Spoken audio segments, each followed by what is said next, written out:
जरा बताइए कि यहाँ पर आप रात के तकरीबन 2 बजे मौजूद हैं, क्या इतलात हैं और कारकुनान का जोश जज्बा देख के कुछ कहिएगा। देखिए, हमें को इतला मिली थी कि आज कोई शरारत शायद ये कर सकते हैं गैर कानूनी तौर पे, और इसलिए हमारे आज ज़्यादा वर्कर्स यहाँ पे मौजूद हैं, पहले से हज़ारों की तादाद में मौजूद हैं। हमारी बहुत सी क़यादत भी यहाँ पे मौजूद है, तो इंशाअल्लाह ताला कोई ऐसा मसला नहीं है, हम सारे यहाँ पे खड़े हैं। अच्छा, ये बताएं कि खान साहब का मोराल, आप तो मिलते रहते हैं, खान साहब का मोराल कैसा है?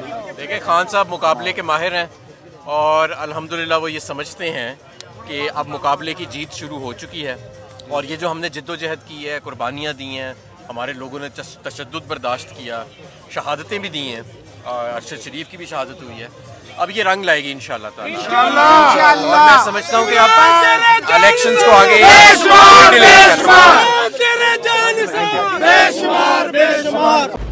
खूने नाहक बहुत पी चुकी ये जमीन, अब कोई दिन में ये खून उगलने को है।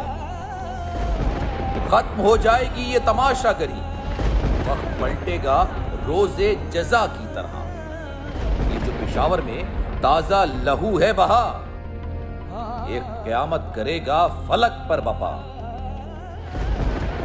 गम की सलमनाक घड़ी में बोल सानह पेशावर में शहीद होने वालों के लवाहिकीन के साथ। सब्सक्राइब करें और बेल दबाएं ताकि कोई खबर रह न जाए।